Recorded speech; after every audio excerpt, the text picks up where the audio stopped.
It's Bible story time. 2 Kings 18:13 through 19:37.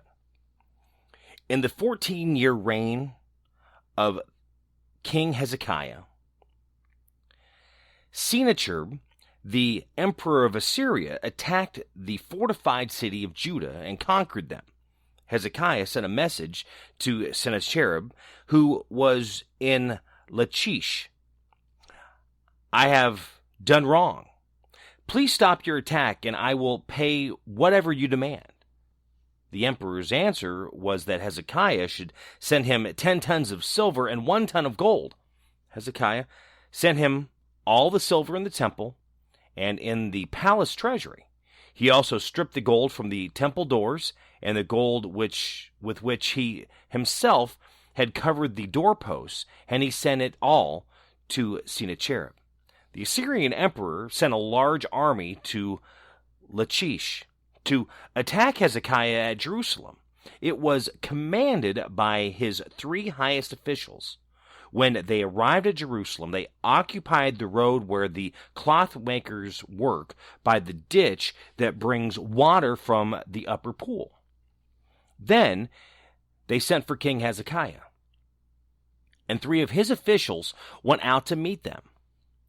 Eliakim, son of Hilkiah, who was in charge of the palace, Shebna, the court secretary, and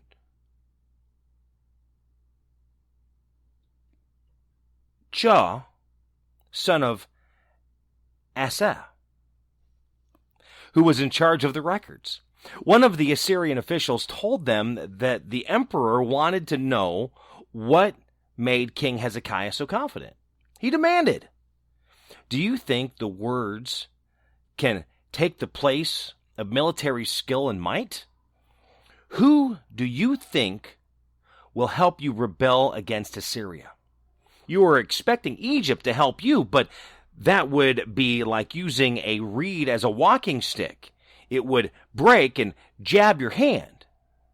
That is what the king of Egypt is like when anyone relies on him." The Assyrian official went on, "Or will you tell me that you are relying on the Lord your God? It was the Lord's shrines and altars that Hezekiah destroyed when he told the people that Judah and Jerusalem to worship only at the altar in Jerusalem. I will make a bargain with you in the name of the emperor. I will give you 2,000 horses if you can find that many men to ride them. You were no match for even the lowest ranking Assyrian official, and you can expect the Egyptians to send you chariots and a cavalry. Do you think I have attacked your country and destroyed it without the Lord's help? The Lord himself told me to attack it and destroy it." Then Eliakim, Shebna, and Joah told the official, "Speak Aramaic to us, sir. We understand it. Don't speak Hebrew. All the people on the wall are listening." He replied, "Do you think you and the king are the only ones that the emperor sent me to say all of these things to? No. I am also talking to the people who are sitting on the wall, who will have to eat their excrement and drink their urine just as you will." Then the official stood up, shouted in Hebrew, "Listen to what the emperor of Assyria is telling you. He wants you not to let Hezekiah deceive you. Hezekiah can't save you. And don't let him persuade you to rely on the Lord. Don't think that the Lord will save you and that he will stop our Assyrian army from capturing your city. Don't listen to Hezekiah. The emperor of Assyria commands you come out of the city and surrender. You will be allowed to eat grapes from your own vines and figs from your own trees and drink water from your own wells until the emperor resettles you in a country much like your own, where there are vineyards to give wine and there is grain for making bread. It is a land of olives, olive oil, and honey. If you do what he commands, you will not die but live. Do not let Hezekiah fool you into thinking the Lord will rescue you. Did the gods of any other nation save their countries from the emperor of Assyria? Where are they now? The gods of Hamath, Arpad. Where are the gods of Sepharvaim, Hena, and Ivah? Did anyone save Samaria?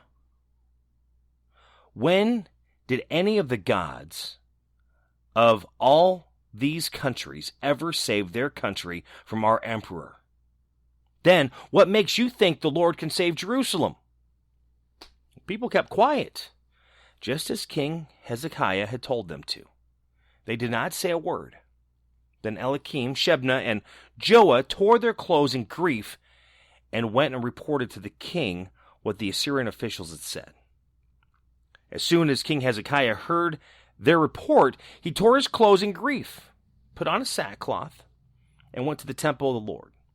He sent Eliakim, the official in charge of the palace, Shebna, the court secretary, and the senior priests to the prophet Isaiah, son of Amoz.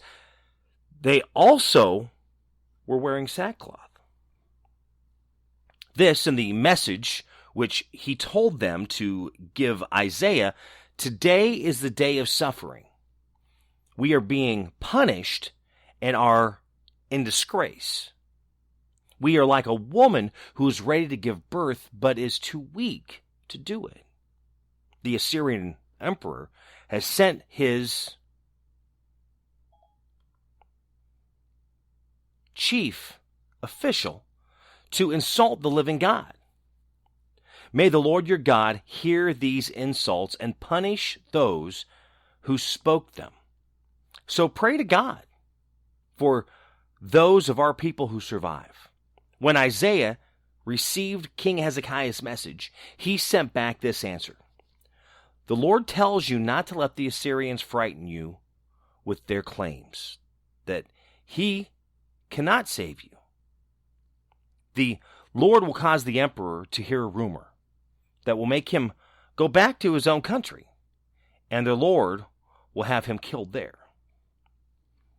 The Assyrian officials learned that the emperor had left Lachish and was fighting against the nearby city of Libnah. So he went there to consult him. Word reached the Assyrians that the Egyptian army, led by King Tirhakah of Ethiopia, was coming to attack them. When the emperor heard this, he sent a letter to King Hezekiah of Judah to tell him, the God you are trusting in has told you that you will not fall into my hands. But then not let that deceive you. You have heard what an Assyrian emperor does to any country he decides to destroy.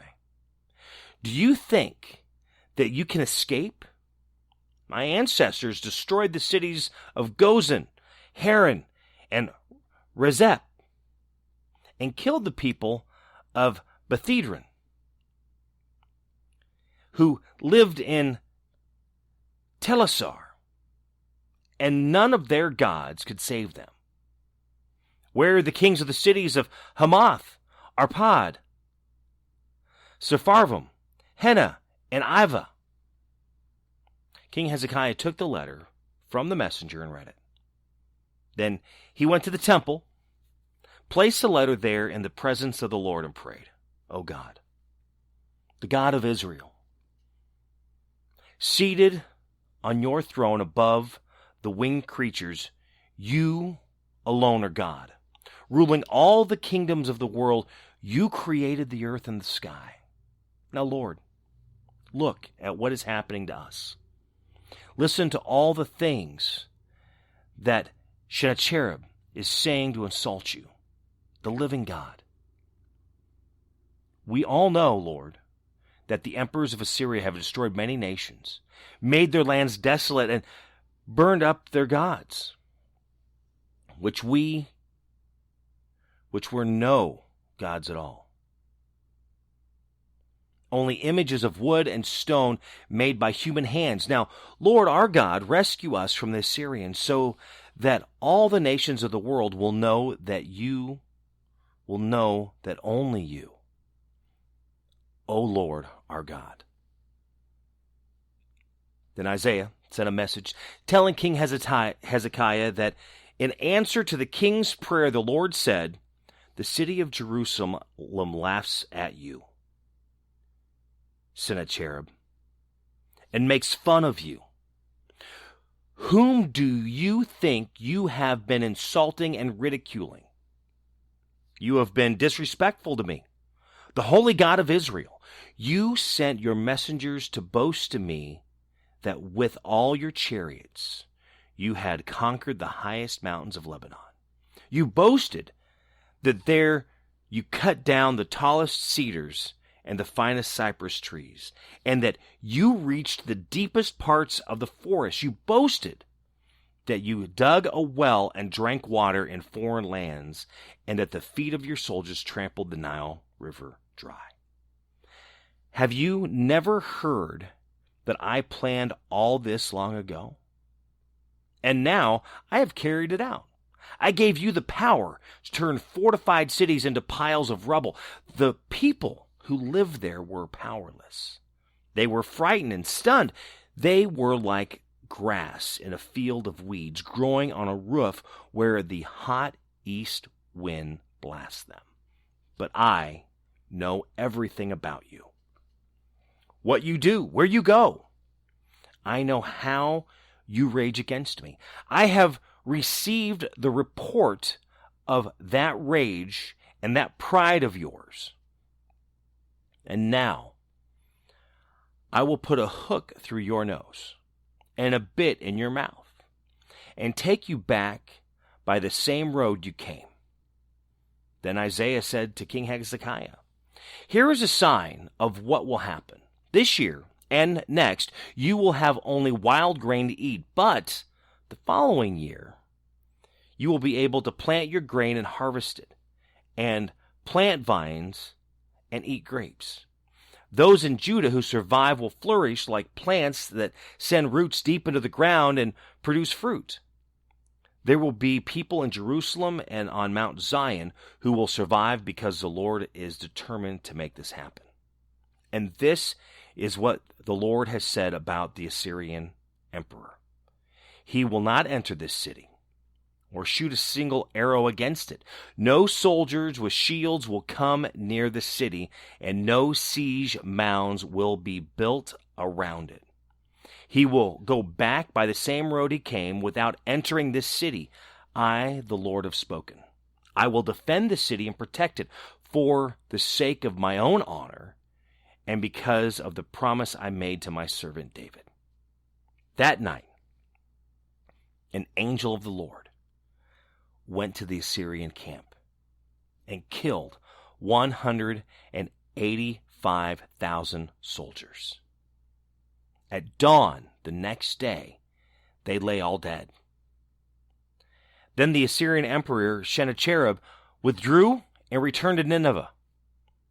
One day, when he was worshiping in the temple of his god Nerosh, two of his sons, Adremelech and Sharzir, killed him with their swords and then escaped to the land of Ararat. Another of his sons, Esarhaddon, succeeded him as emperor. If you enjoyed this story, share it on social media.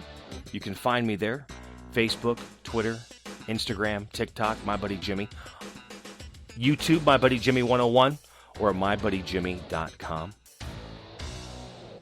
Spinal adjustments provided by Dr. Chad Rolfson. The Spinal Tuning Chiropractic Center is a Des Moines area low flat fee per month unlimited chiropractic care practice. When life happens, just adjust. Schedule today at spinaltuning.com. Barbecue provided by Kenny's Rib Wagon, catering ribs for your pleasure and serving daily at Plaza Pub, 62nd and Douglas in Des Moines, across from Merle Hay Mall. Find Kenny's Rib Wagon on Facebook. The Jimmy Olsen Radio Network.